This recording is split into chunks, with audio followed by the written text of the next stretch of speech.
मेरा गला भी दबा दिया था कई बार और मेरा दांत भी तोड़ दिया। मैंने गुड़ की पट्टी खा ली थी थोड़ी सी और बोली तुझे सुबह उठ तुझे तेरा मुंह गैस पे जला के ऊपर से फेंक दी तुझे तब पता चलेगा।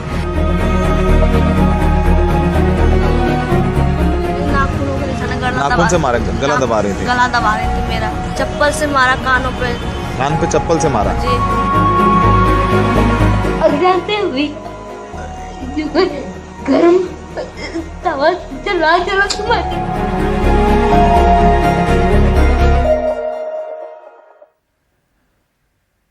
कुछ लोग होते हैं उनको ये एहसास हो जाता है कि सिर्फ इसलिए कि उन्होंने 2, 3, 4 करोड़ रुपए का फ्लैट खरीद लिया है और उनके पास बड़ा पैसा आ गया है, BMW मर्सिडीज गाड़ी आ गई है, तो वो जानवर बन सकते हैं।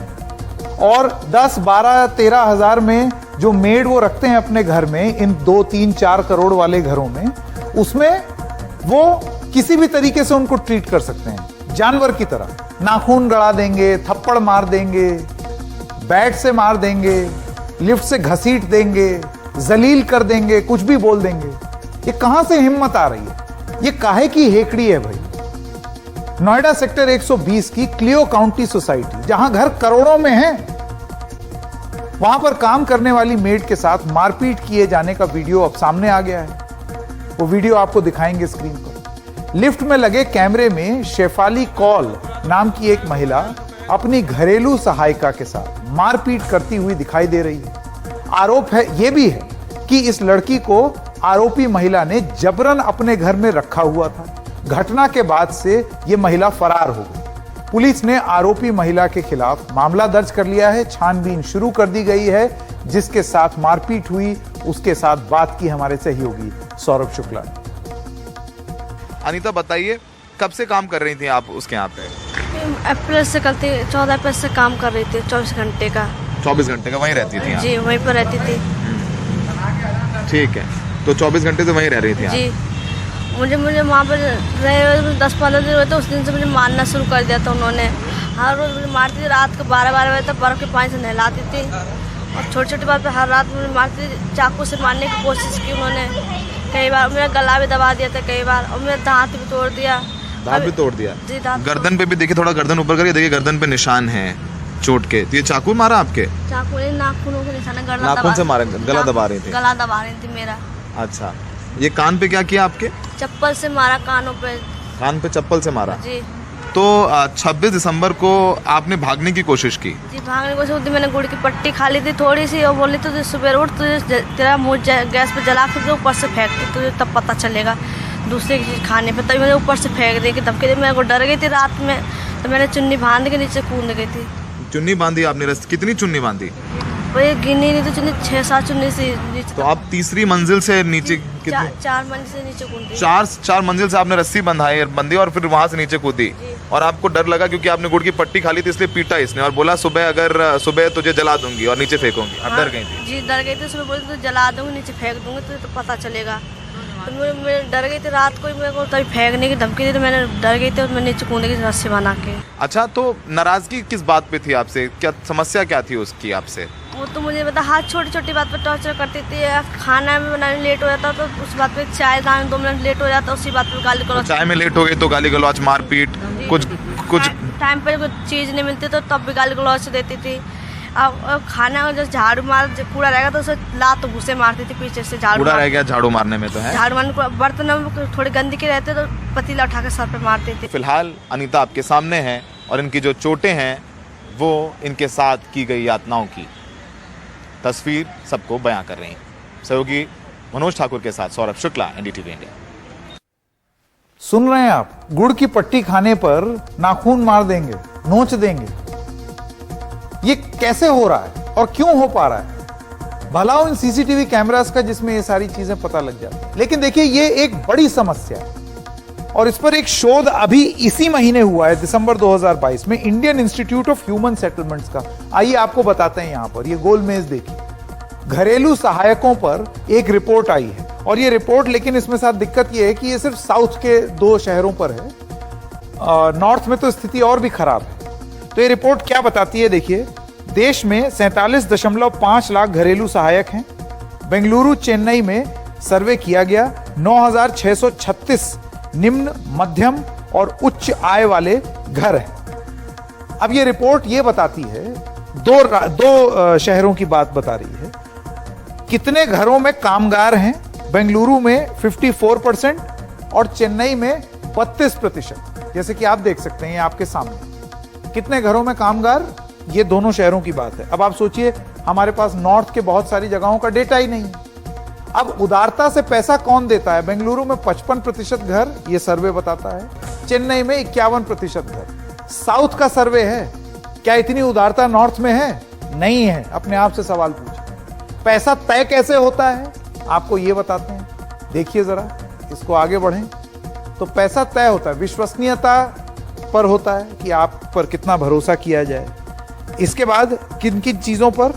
काम के समय पर, समय की पाबंदी पर, कितनी तरह के काम कर पाते हैं उस पर, आसपास के रेट पर, आसपास का क्या रेट चल रहा है उस पर, अनुभव, कौशल, प्रतिष्ठा, ये आधार नहीं है। ये साउथ की रिपोर्ट बता रही है। सोचिए और कितनी बदतर स्थिति नॉर्थ में होगी। मैं बार बार ये नॉर्थ साउथ का जिक्र इसलिए कर रहा हूं क्योंकि आप भी जानते हैं और मैं भी जानता हूं कि नॉर्थ इंडिया में ये समस्या और ज्यादा है। बच्चों बुजुर्गों के लिए कुशलता आधार है। धर्म, जाति, क्षेत्र खास आधार साउथ में नहीं है, लेकिन हम दिल पर हाथ रखें तो नॉर्थ में हम जानते हैं कि एक बहुत बड़ा आधार बन जाता है। अब आइए बताते हैं कि घरेलू सहायकों पर यह रिपोर्ट क्या बताती है। सिर्फ 10 राज्यों में न्यूनतम मजदूरी कानून के तहत कर्नाटक में न्यूनतम वेतन 12,240 से 14,700 रुपए है। चेन्नई में 8,000 से 9,400 है।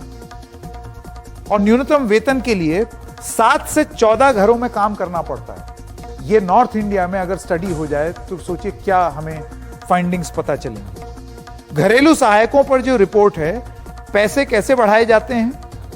काम बढ़ने पर पैसा बढ़ता है। अधिकतर घरेलू कामगारों से चर्चा के बगैर पैसा बढ़ा दिया जाता है। उदारता ये दिखाने की, देखो हमने बढ़ा दिए तुम्हारे, जाओ 500 रुपए बढ़ा दिए, इस तरीके से होता है। घरेलू सहायकों पर ये जो रिपोर्ट है, उसमें घरेलू सहायकों की गर्भवती हो जाएं तो सेवाएं नहीं लेंगे। चेन्नई में 62% होता है और बेंगलुरु में 32% होता है। नॉर्थ के बारे में हम जानते ही नहीं। हफ्ते में एक छुट्टी बेंगलुरु में 68% परिवार देते हैं और चेन्नई में 80% परिवार देते हैं। नॉर्थ में कितने लोग छुट्टी देते हैं आप खुद बताइए। दिल पे हाथ रख के जितने 2-2, 3-3, 5-5 करोड़ के बंगले वाले हैं या फ्लैट वाले हैं, अपने आप से ये सवाल पूछ लें। मैं और भी बहुत सारी चीजें बता सकता हूं, लेकिन कहने का मतलब सिर्फ ये है, और आप ये जरा बयान सुने मेवा भारती जी का, RKSS से हैं, कि किस तरीके से हमने जानवर का जैसा सुलूक किया है सहायकों के साथ। जानवर मत बनिए, इंसान है। जो घरेलू कामगारों का जो मामला है वो पूरे भारत का मामला है। वो कोई एक राज्य, स्टेट या एक देश का मामला भी नहीं है। ये पूरा इंटरनेशनल मामला है। और इसमें इनके जो राइट्स हैं, वो राइट्स ये हैं कि कानूनी रूप से अभी हमारी सरकारों ने इनको कोई अभी तक मान्यता नहीं दी है कि कानून के दायरे में ये चीजें आएंगी। तो इनके राइट्स हैं कि जिस घर में वो काम कर रही है वहां वो डिग्निटी से काम करें, वहां उनकी सुरक्षा हो, और जहां वो काम कर रही है वहां उनके कुछ राइट्स बनते हैं। और ये मामला जो फंसता है वो पूरा जाकर के ये फंसता है कि ये मेरा प्राइवेट घर है, इसमें कानून इस दायरे में नहीं आ सकता, इसलिए वो पूरा मामला फंस जाता है। तो यहाँ पर ये है कि उनको ठीक है, जो काम करवा रहा है उसका तो घर है, पर जो काम करने आ रहा है उसका वो कार्यस्थल है।